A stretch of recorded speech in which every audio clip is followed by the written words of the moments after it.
You, John Fitzgerald Kennedy, do solemnly swear I, John Fitzgerald Kennedy, do solemnly swear that you will faithfully execute the office of President of the United States that I will faithfully execute the office of President of the United States and will, to the best of your ability, and will, to the best of my ability, preserve, protect, and defend the Constitution of the United States. preserve, protect, and defend the Constitution of the United States. So help you God. So help me God.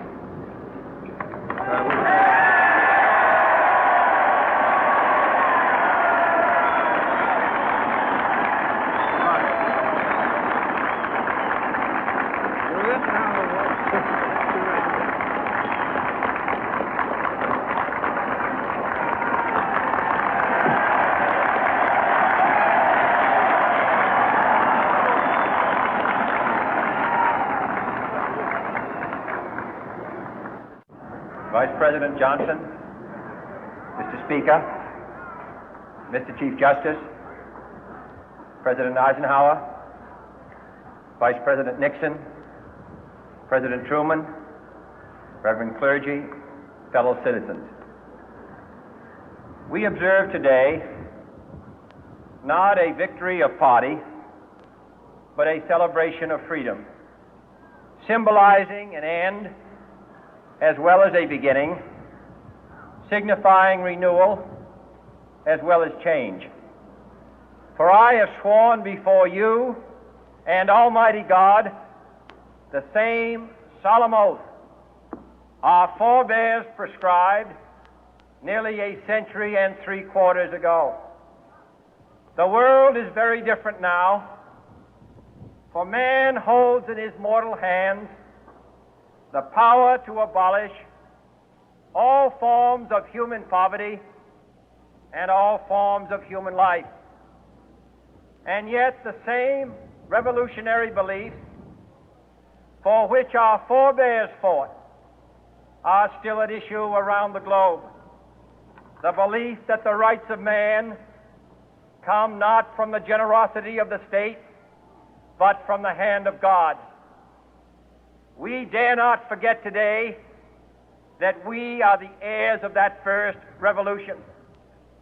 Let the word go forth from this time and place to friend and foe alike that the torch has been passed to a new generation of Americans born in this century, tempered by war, disciplined by a hard and bitter peace, proud of our ancient heritage, and unwilling to witness or permit the slow undoing of those human rights to which this nation has always been committed and to which we are committed today at home and around the world.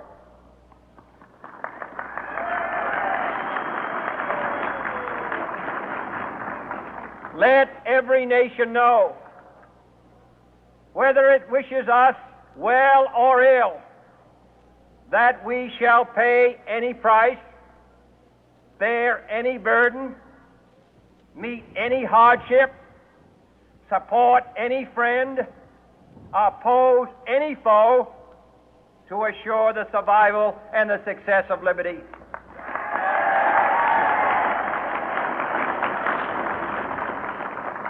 This much we pledge and more.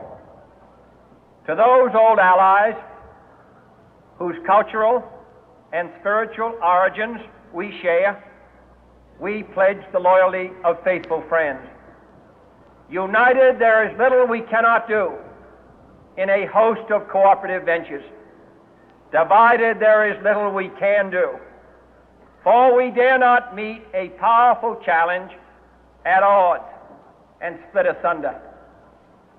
To those new states whom we welcome to the ranks of the free, we pledge our word that one form of colonial control shall not have passed away, merely to be replaced by a far more iron tyranny. We shall not always expect to find them supporting our view, but we shall always hope to find them strongly supporting their own freedom, and to remember that in the past, those who foolishly sought power by riding the back of the tiger ended up inside.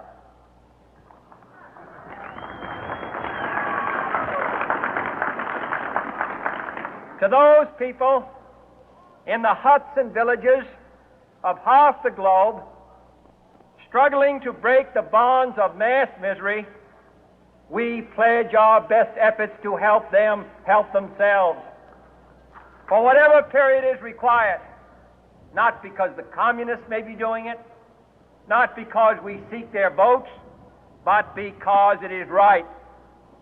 If a free society cannot help the many who are poor, it cannot save the few who are rich.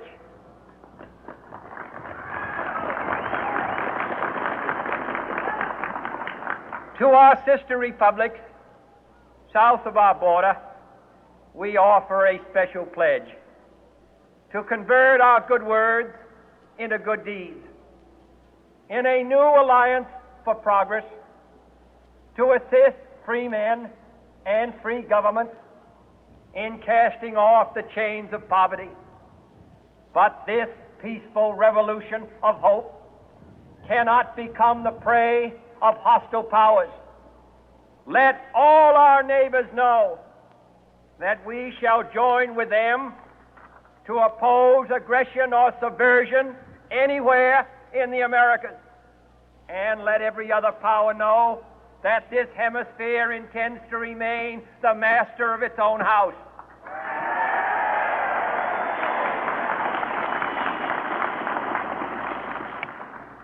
To that World Assembly of Sovereign States, the United Nations, our last best hope, in an age where the instruments of war have far outpaced the instruments of peace, we renew our pledge of support to prevent it from